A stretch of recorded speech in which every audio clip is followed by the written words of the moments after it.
오늘의 주요 뉴스입니다. 민주당이 익산과 군산시장 후보 경선에 돌입했습니다. 익산시장 후보 경선은 정원유 시장의 3선 도전으로 정책의 연속성을, 최정호, 조용식 후보의 새 인물로 교체해야 한다는 주장이 맞붙고 있습니다. 군산시장은 강임준 시장 대 반강임준 세력의 대결로 치러지고 있습니다. 경선 결과는 오는 27일 발표될 예정입니다. 대만금과 고군산에 낚시객들이 연간 30만 명이 찾고 있습니다. 군산 비흥항의 낚시터미널이 문을 열어 낚시객들이 즐거운 비명을 지르고 있습니다. 낚시객들의 편의성을 높이고 지역경제 활성화에 상당한 도움이 되고 있습니다. 군산 진포해양공원의 푸드트럭이 2년 넘게 운영이 중단된 채 방치되고 있어 애물단지로 전락했다는 비판을 받고 있습니다.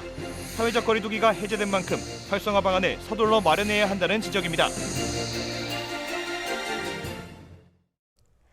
여러분 안녕하십니까? 4월 25일 월요일 KCN 종합뉴스입니다. 민주당 익산시장 경선 투표가 오늘부터 내일까지 진행됩니다. 정헌율, 조용식, 최정호 예비후보 3명이 치열한 경쟁을 펼치고 있는데요. 권리당원 50%와 시민 여론조사 50%가 적용돼 오는 27일에 공천 후보가 발표됩니다. 행정 연속성을 강조하고 있는 정헌율 예비후보가 3선을 향한 유리한 고지를 점령할지, 아니면 새로운 인물을 외치고 있는 조용식, 최정호 예비후보가 유권자들의 선택을 받을지 주목됩니다. 보도에 최정호 기자입니다. 민주당 익산시장 경선 투표가 25일부터 돌입했습니다. 경선 투표는 26일까지 진행되며 권리당원 50%와 시민 여론조사 50%가 적용됩니다. 민주당은 경선 투표에서 가장 높은 득표율을 기록한 후보를 오는 27일 공천자로 확정 발표합니다. 정해졌습니다. 시장 여론조사 50%, 권리당원 50%. 사람들한테 지명도가 높은 사람들도 있을 수 있고 현역들은 활동을 평가받는다는 개념도 있잖아요. 정헌율 예비후보는 경선이 시작되기 전만 해도 복당자 페널티 적용설 등이 나돌았지만 결국 감면 면제 대상자로 확정됐고 현재 시장 프리미엄이 최대 강점으로 작용할 것으로 보입니다. 때문에 정 예비후보는 안정적인 익산 발전을 위해서는 행정 연속성을 확보해야 한다고 강조하고 있습니다. 반면 조용식 예비후보는 새로운 익산을 건설하기 위해서는 새로운 인물이 필요하다고 강조하고 있습니다. 조 예비후보는 전북 경찰청장을 지낸 이후 익산시장 선거에 처음으로 도전하면서 정치 신인에게 주어지는 20% 가산점을 받게 됐다는 점이 이번 경선의 최대 강점으로 꼽히고 있습니다. 최정호 예비후보는 기회의 익산으로 만들기 위해서는 이번이 대전환이 이루어져야 할 시기라고 강조하고 있습니다. 최 예비후보 역시 국토부 차관을 지낸 후 익산시장 선거에 처음으로 도전하면서 차관급 출마자에게 주어지는 10% 가산점을 받게 됐다는 점이 경선의 최대 강점으로 꼽힙니다.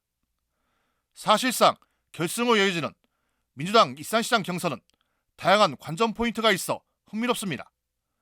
시민 여론조사 50%에 해당하는 안심번호 선거인단은 예전보다 크게 늘어난 2만 1000명. 정헌율 예비후보가 경선에서 승리한다면 익산에서는 처음으로 3선 시장 탄생에 한 걸음 나아가게 됩니다. 반면 조용식과 최정호 예비후보가 경선에서 승리한다면 이번 선거에서 쟁점으로 불거진 아파트 고분양가와 인구 감소 문제 등이 유권자 선택에 상당한 영향을 줬다는 것으로 해석할 수 있습니다. 여기에 경선 50%를 차지하는 권리당원에서 어느 후보가 더 많이 확보하고 경선 투표에 참여시켰느냐가 승부의 중요한 분수령이 될 수 있습니다. 오는 27일이면 확정되는 민주당 익산시장 후보, 행정 연속성일지 아니면 새로운 인물일지 유권자 선택이 주목됩니다. KCN 최정호입니다. 김관영, 안호영 후보가 민주당 도지사 경선 결선에 올랐습니다. 민주당 전북도당에 따르면 과반 이상의 득표자가 없었던 1차 경선에서 득표율 3위를 차지한 김윤덕 후보가 탈락했습니다. 이에 따라 결선은 김관영, 안호영 후보가 맞붙게 됐습니다. 결선 투표는 내일부터 오는 29일까지 치러지게 됩니다. 이에 따라 이달 말이면 도지사 선거에 여야 대진표가 확정될 전망입니다. 한편 국민의힘 도지사 후보로는 조배숙 전 의원이 나서고 있습니다. 정헌율 익산시장 예비후보가 생애주기별 맞춤형 복지를 강화하겠다고 공약했습니다. 정 예비후보는 서북권 육아지원센터 건립 등을 통해 출산과 양육을 지원하겠다고 밝혔습니다. 또 친환경 농산물 학교급식 확대와 만경강 야외 수영장 조성 등을 통해 청소년 복지를 강화하겠다고 덧붙였습니다. 이어 다이룸 스타트업 밸리 조성과 임대 보증금 대출이자 확대 지원 등을 통해 청년 복지를 강화하고 중년층을 위해서는 익산산업진흥원 설립 등에 나서겠다고 강조했습니다. 노인복지 정책으로는 권역단위 노인복지관 확충 등을 제시했습니다. 익산 지역 진보 계열 단체들이 반민주당 후보를 지지하겠다고 선언했습니다. 사회 공공성 공교육 강화 익산연대를 비롯해 민주노총 익산시 지부, 익산농민회 등은 오늘 익산시청 기자실에서 반민주당 후보를 지지하겠다고 밝혔습니다. 지지 후보로는 임형택 무소속 익산시장 예비후보를 포함해 손문선 무소속 도의원 예비후보, 정의당 김수연, 유재원, 유재동 시의원 예비후보, 진보당 손진영 시의원 예비후보 등 6명입니다. 이들 단체들은 특정 정당의 공천만 받으면 당선되는 익산 정치의 악순환을 끊고 정치 혁신이 이뤄져야 한다고 주장했습니다.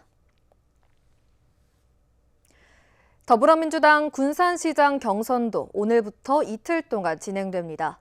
군산은 강임준, 문택규, 서동석 후보 등 3명이 경선을 치르고 있는데요.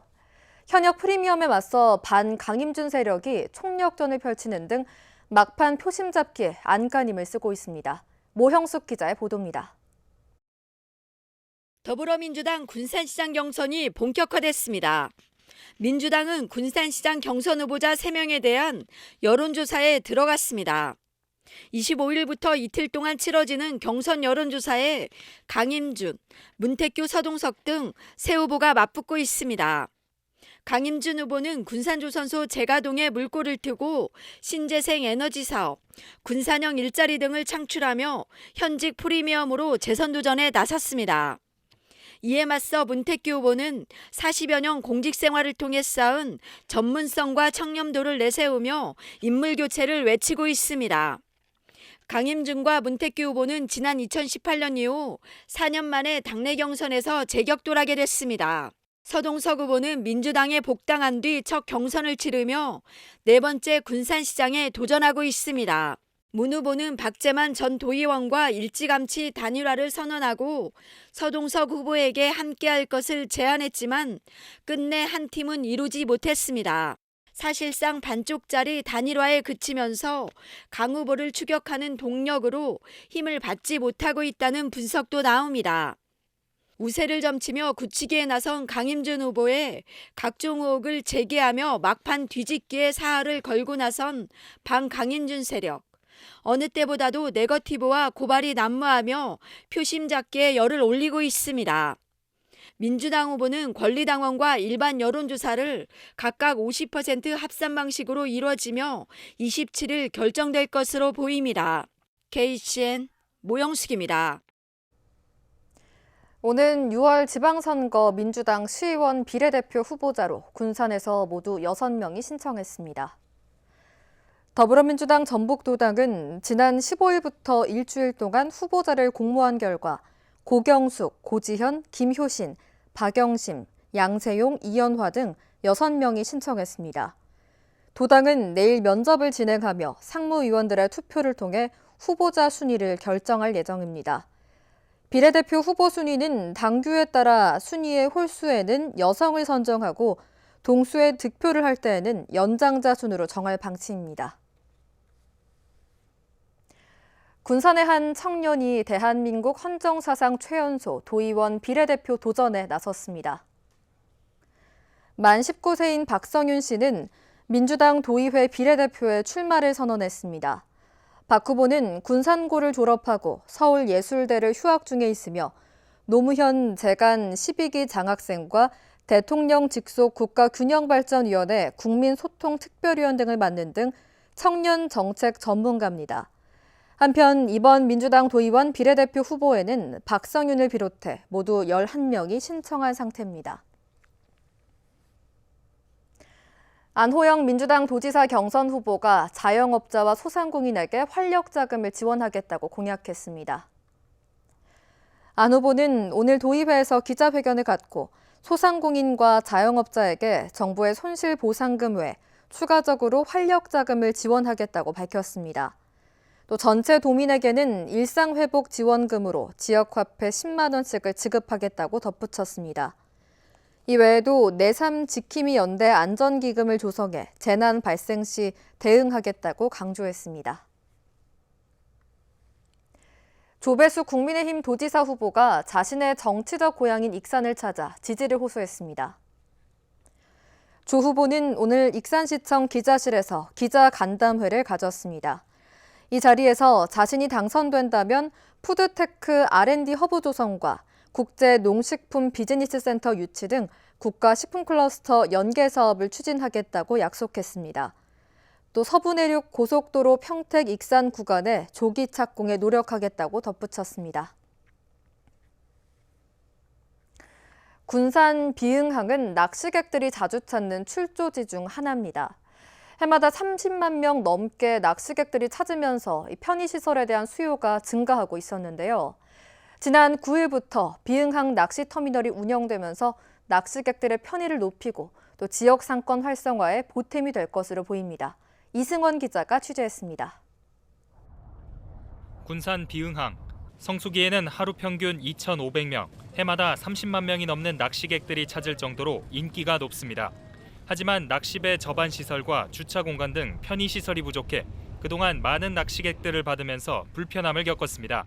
배 계류장이라든지 손님들이 이제 이동을 할 때 보통 이제 낚시점, 출조점들이 밖에 있다 보니까 손님들의 이동선이 좀 많이 길고 복잡했어요. 이런 문제점을 해결하기 위해 지난 9일 비흥항 낚시터미널이 문을 열었습니다. 기존 월명 유람선 건물을 리모델링해 내부에 낚시용품점과 카페, 매점 등을 구비했습니다. 야외에는 전용 주차 부지를 마련해 낚시객들이 몰리더라도 수영할 수 있도록 만들었습니다. 또 새벽 시간에 출조를 나서는 만큼 사고 발생에 대비해 조명 등 안전시설을 확충했습니다. 그동안 해경센터 앞에 있는 접안시설만을 활용하면서 낚시객과 선박들이 몰리는 현상이 발생해 민원 제기가 이어졌지만 낚시터미널 쪽 접안시설을 이용해 다소 분산되면서 이 문제를 해결할 것으로 전망됩니다. 이 시설을 좀 활용하면 여러 사람들이 좀 이롭겠다. 그래서 차량 분산, 사람의 분산, 선박의 분산, 그다음에 그로 인해서 비용도 활성화 이런 차원에서 여기 낚시터미널을 계획하게 됐고 지금 운영 중에 있습니다. 낚시터미널 측은 코로나 상황이 완화되면서 더 많은 낚시객들이 몰려들 것으로 예상돼 낚시터미널이 많은 관광객 유치에 도움이 될 것이라며 앞으로 비흥항 일대를 낚시 관광의 중심지로 만들겠다는 계획입니다. 앞으로 낚시도 편안한 가운데 손님들을 모시고 손님들은 또 이용하는 이런 추세로 가야지 않겠냐 하는 상황에서 낚시터미널이 전국의 롤모델이 되기를 저희들은 소망합니다. 낚시객과 지역 주민의 목소리를 담은 낚시터미널. 코로나로 움츠러들었던 관광이 활성화하면서 더 많은 관광객들을 맞이해 지역 경제에 활성화할 것으로 기대됩니다. KCN 이승원입니다. 윤석열 당선인의 새만금 기업 유치에 대해 신영대 국회의원이 전략적 테마로 접근해달라고 당부했습니다. 신영대 의원은 오늘 보도자료를 통해 기업이 바글거리는 새만금을 만들겠다는 윤석열 당선인의 발언에 대해 말에서 끝나지 않기를 바란다고 지적했습니다. 그러면서 과거 이명박 박근혜 정부는 기업 유치가 미비한 반면 문재인 정부는 재생에너지 클러스터를 테마로 50건의 기업을 유치했다고 강조했습니다. 새만금의 재생에너지 인프라 확대가 중요한 시점에서 인수위가 이를 부정적으로 바라보는 시각이 있다며 우려했습니다. 도내 작은 도서관의 78%가 전문 사서가 없는 걸로 나타났습니다. 전라북도에 따르면 도내 379곳의 작은 도서관 가운데 298곳이 직원이나 자원봉사자가 사서 자격증이 없는 것으로 조사됐습니다. 또 도내 작은 도서관 가운데 24%는 지난해 지자체나 공공도서관으로부터 인력이나 예산, 도서 등을 지원받지 못했습니다. 익산시가 도내에서 유일하게 정부의 지역사회 청소년 참여활동 활성화 사업에 선정됐습니다. 익산시에 따르면 여성가족부는 전국 12개 지자체를 선정했으며 이 중 도내에서는 익산이 포함됐습니다. 이에 따라 익산시는 사업비 3천만 원을 지원받습니다. 익산시는 청소년이 스스로 지역 문제에 관심을 갖고 정책 의제를 발굴할 수 있도록 교육지원청, 청소년 수련관 등 협업기관과 함께 정책적 지원에 나설 계획입니다. 군산 원도심의 야간 관광을 활성화시키고 또 청년 일자리를 마련하겠다며 만들어진 진포해양공원의 푸드트럭이 2년째 운영되지 않고 있습니다. 이제는 이 방치된 트럭이 오히려 진포해양공원의 미관을 해치는 애물단지로 전락하기까지 했는데요. 사회적 거리두기가 해제된 만큼 군산시가 푸드트럭 활성화 방안을 서둘러 마련해야 한다는 지적이 나오고 있습니다. 윤현석 기자의 보도입니다. 군산 진포해양테마공원. 푸드트럭 6대가 덩그러니 놓여 있습니다. 군산시가 지난 2018년 1억 4천여만 원을 들여 구매한 푸드트럭들입니다. 군산 원도심 관광 활성화와 청년 일자리를 마련하기 위해 조성된 푸드트럭. 그러나 지난 2020년 코로나19 유행 이후 군산을 찾는 관광객이 줄고 사회적 거리두기 정책이 강화되면서 운영이 중단됐습니다. 트럭들은 2년 넘게 운영이 중단돼 진포해양테마공원에 그대로 방치됐습니다. 군산시는 지난 2년간 운영자를 공모했지만 선정하지 못했습니다. 그동안 공모 참여자는 불과 1명. 불확실한 수익성 때문에 외면받은 겁니다. 작년에도 모집 공고해가지고 몇 번 시도를 했었어요. 근데 모집이 안 됐었거든요. 그리고 저희들도 막 행정에서, 왜냐면 그분들 모집해서 수익이 좀 나야 하잖아요. 이게 변수가 있어서 적극적으로 좀 모집하기는 쉽지가 않았어요. 군산시는 이제 공모가 아닌 수의계약을 통해 운영자 선정에 나서겠다고 밝혔습니다. 하지만 수익성 확보 방안과 푸드트럭 활성화 방안 등이 마련되지 않는 한 운영자 구하기는 쉽지 않을 것으로 보입니다. 이에 따라 활성화 방안을 우선 마련하는 것이 시급하다는 지적이 나오고 있습니다. 운영 안 하는데 있으니까 조금 보기 안 좋긴 하지. 더 좀 활성화됐으면. 군산 원도심 관광 활성화와 청년 일자리 창출이라는 취지로 시작한 진포해양공원 푸드트럭. 활성화 방안 마련이 시급합니다. KCN 윤현석입니다. 국내 코로나19 신규 확진자 수가 76일 만에 3만 명대를 기록했습니다. 중앙방역대책본부에 따르면 오늘 오전 0시 기준 국내 코로나19 신규 확진자 수는 3만 4,370명으로 집계됐습니다. 감염 경로는 국내 발생이 3만 4,339명, 해외 유입 31명입니다. 위중증 환자 수는 668명을 기록했고 사망자는 110명이 늘어 누적 사망자 수는 22,243명입니다. 도내 코로나19 신규 확진자 수가 거리두기 해제에도 1,000명대로 감소했습니다. 전라북도에 따르면 오늘 오전 7시 기준 도내 신규 확진자 수는 1,427명입니다. 지역별로는 전주가 540명, 군산 257명, 익산 141명 등입니다. 감염 재생산 지수는 23일 기준 0.82를 기록했습니다. 위중증 병상 가동률은 23%, 사망자는 8명이 늘어난 803명입니다. 이른바 선거 브로커가 단체장 후보자들에게 정치 자금을 조달해주는 대가로 인사권을 요구했다는 의혹에 대해 경찰이 강제 수사에 착수했습니다. 오늘 경찰에 따르면 전북경찰청 반부패 경제범죄수사대는 이날 선거 브로커 자택 등을 압수수색했습니다. 경찰은 압수물을 분석한 뒤 선거 브로커들을 불러 공직선거법 위반 혐의로 조사할 예정입니다. 선거 브로커 개입 의혹은 더불어민주당 소속 이중선 전주시장 예비후보가 폭로하면서 불거졌습니다. 더불어민주당 군산시장 경선을 앞두고 특정 후보를 비방하는 문자가 유포돼 논란이 일고 있습니다. 군산의 한 시민은 지난 23일 특정 후보와 관련해 부정적인 내용의 기사 등을 담은 블로그를 문자와 연결해 다량으로 유포했습니다. 문자를 받은 시민들은 개인정보 유출 등에 대해 우려의 목소리를 내고 있습니다. 또 정책 선거보다 혼탁 양상을 보이면서 유권자들의 선택을 방해하고 있다는 지적이 나오고 있습니다. 군산의 한 목재 공장에서 불이 나 재산 피해가 발생했습니다. 군산 소방서에 따르면 어젯밤 11시 20분쯤 오식도동의 한 목재 공장에서 불이 나 300여만 원의 재산 피해가 발생했습니다. 다행히 인명피해는 없었으며 이 불로 공장 일부가 그을리고 목재 가공기계 한 대가 불에 탔습니다. 경찰과 소방당국은 목재 가공기계 하부에서 화재가 시작된 것으로 보고 정확한 원인을 조사하고 있습니다. 계속해서 전북권 뉴스입니다. 지난 구봉산에 올랐다가 길을 잃은 등산객 5명이 모두 구조됐습니다. 전라북도 소방본부에 따르면 서울 지역 A산악회에서 지난 24일 오후 6시 15분쯤 하산 지점에서 남성 회원 1명과 여성 회원 4명이 보이지 않는다고 신고했습니다.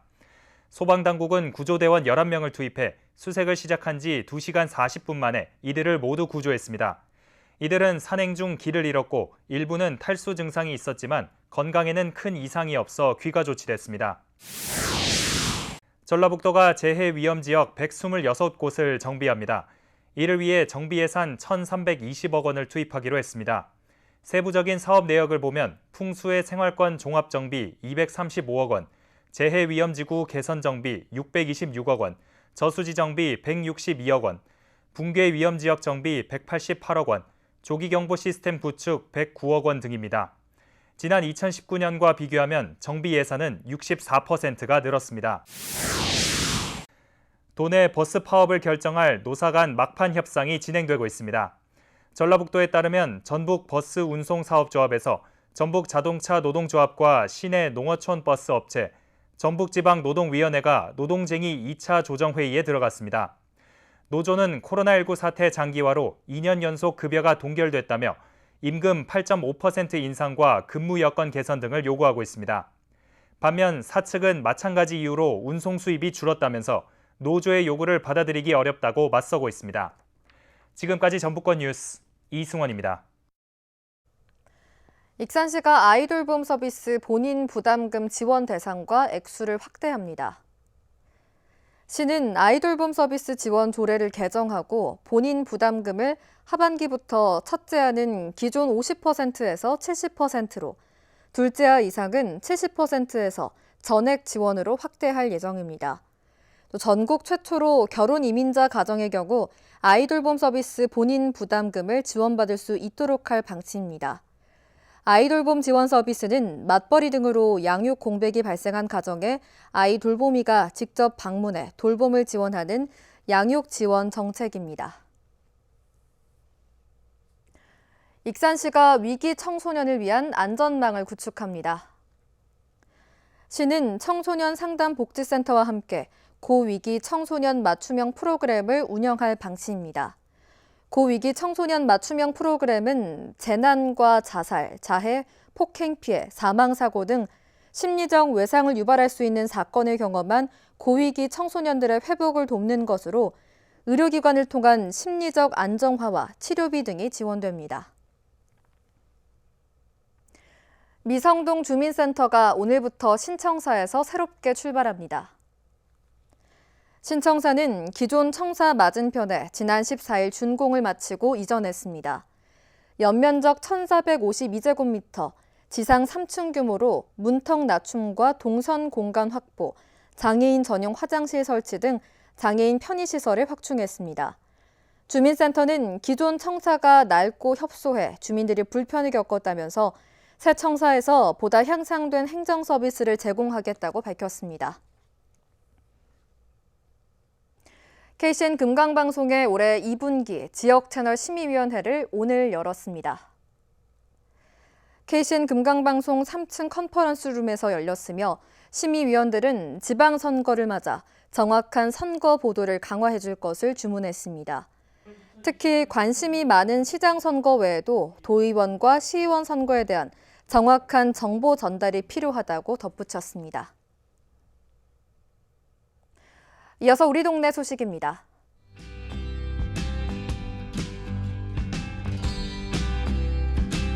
익산시가 다자녀 가족들을 위해 5월 14일 1박 2일로 진행되는 아빠랑 행복캠프 참여자를 모집합니다. 익산시청 홈페이지를 통해 선착순으로 예약 가능합니다.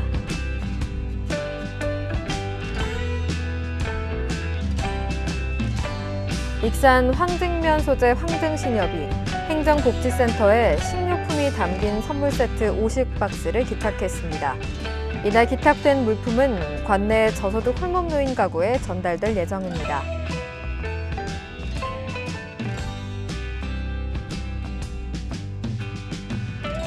군산 대하면 주민자치위원회가 강원도 산불 피해 지역 주민을 위해 사용해달라며 성금 100만 원을 기탁했습니다.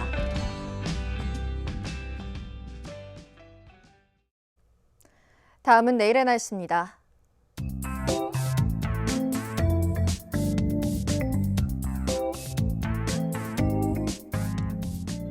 내일 우리 지역은 대체로 흐린 날씨를 보이겠습니다.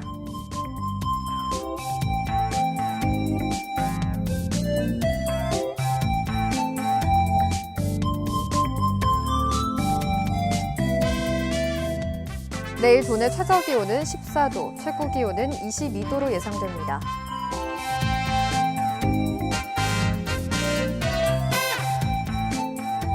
군산의 아침 기온은 16도에서 출발해 낮에는 17도까지 오르겠습니다.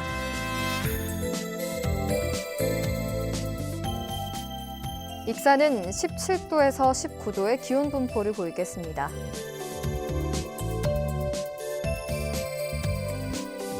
바다의 물결은 서해남부 모든 바다에서 0.5m에서 2.5m로 높게 일겠습니다. 날씨였습니다.